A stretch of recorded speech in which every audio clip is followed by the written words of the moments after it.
from your most watched, most trusted weather source. Today is a First Alert Weather Day. As the storms continue to progress towards the east, there was no doubt that additional counties and areas would be added to a tornado watch, and that has now included all of eastern North Carolina, extended now until 8 p.m. this evening. Damaging winds well in excess of 60 to 70 miles an hour.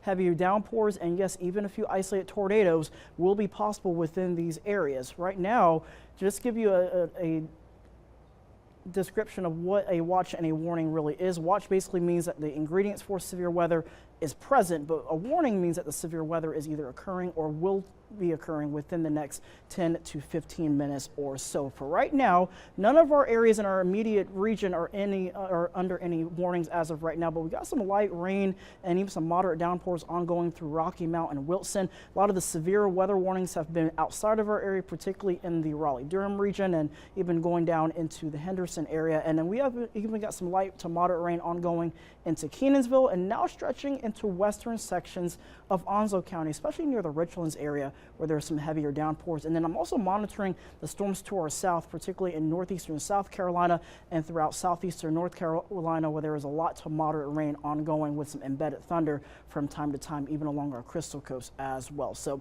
our first alert hazards for this afternoon, of course, will be the winds being the very high threat, along with the downpours. And then while our tornado threat is on the lower end, you cannot rule it out, especially whenever you're looking at the primary line of storms projected to move into our area. Here's some of those heavier cores in the pinks and magenta colors that's going to be very capable of producing damaging winds well in excess of 60 miles an hour. But it's these little breaks in between that I'm more concerned about, because that's when these areas within that main line can have opportunity of exhibiting some weak rotation. And then as we head into the evening hours, eventually that main line of storms will arrive across parts of Beaufort County, exiting along the coast. And then there's a secondary round of showers that's likely to set up across parts of the area, but these will be more of a wind threat in terms of 20 to 30 miles an hour and some light to moderate downpours, and then it'll be moving offshore as we head into Thursday morning. As for the wind gusts, very windy, 40 to 50 mile per hour wind gusts along the coast. Further inland,